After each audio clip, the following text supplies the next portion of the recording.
Pada kesempatan kali ini, kita akan membahas tentang sesuatu yang akan dialami oleh semua orang, bahkan oleh semua makhluk hidup yang pernah hidup di dunia ini, yaitu tentang kematian. Kita semua pasti akan mati, entah kapan dan bagaimanapun, kita tidak tahu, dan kita tidak tahu juga dengan cara apa kita akan mati. Peristiwa kematian memang sangat menyedihkan bagi keluarga, teman, atau sahabat yang ditinggalkan. Apalagi kalau orang yang meninggal itu adalah orang yang sangat kita cintai.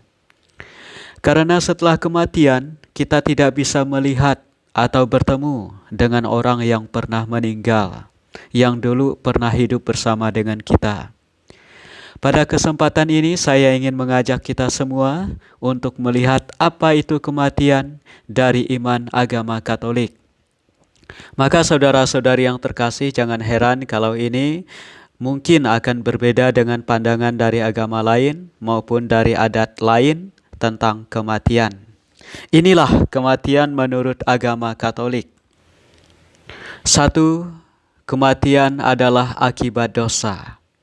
Sebelum adanya dosa, tidak ada kematian.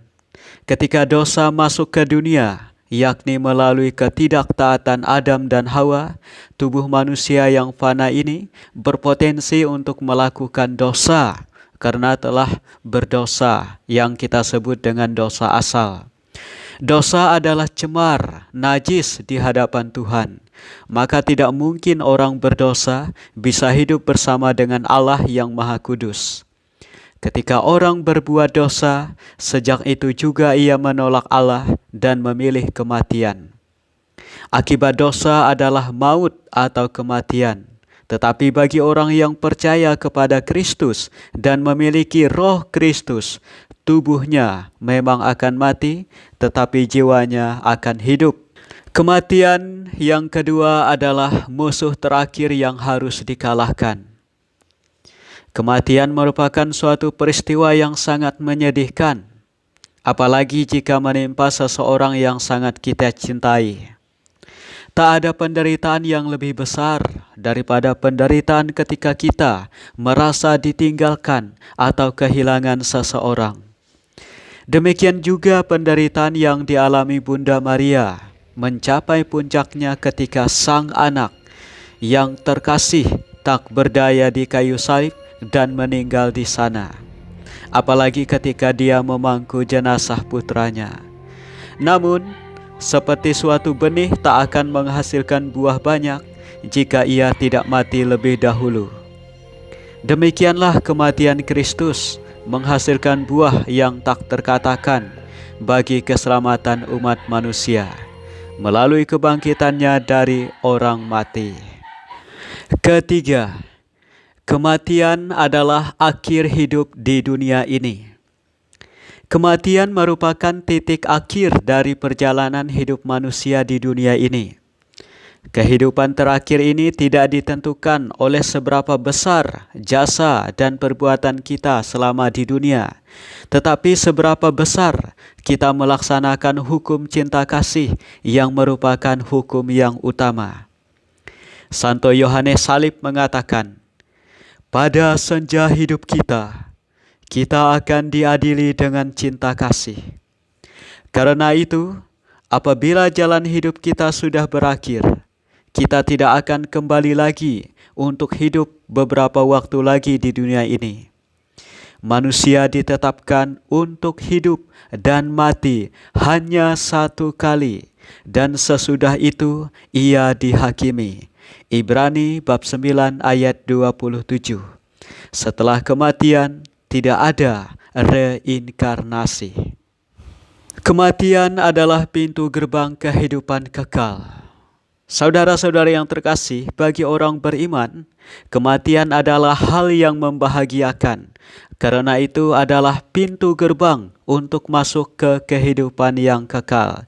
Maka ketika ada orang yang meninggal, sebenarnya kita merayakan dua peristiwa. Satu peristiwa yang sangat sedih bagi keluarga yang ditinggalkan, tetapi di satu sisi adalah perayaan yang sangat membahagiakan, karena pada saat itu orang yang meninggal menerima dan mulai masuk untuk hidup yang kekal.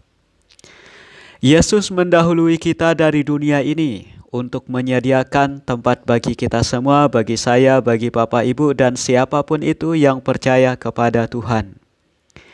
Yesus dan Allah Bapa menantikan kita semua untuk berkumpul dalam kerajaan-Nya sebagai anak dan bapa, dan memerintah bersama Dia untuk selama-lamanya. Wahyu bab 22 ayat 5. Orang yang hidup dalam rahmat, dalam persahabatan dengan Allah, dan disucikan sepenuhnya akan hidup selama-lamanya dalam kebahagiaan bersama Allah dan dalam persekutuan dengan para malaikat dan para kudus di kerajaan surga, tanah air yang kita nanti-nantikan.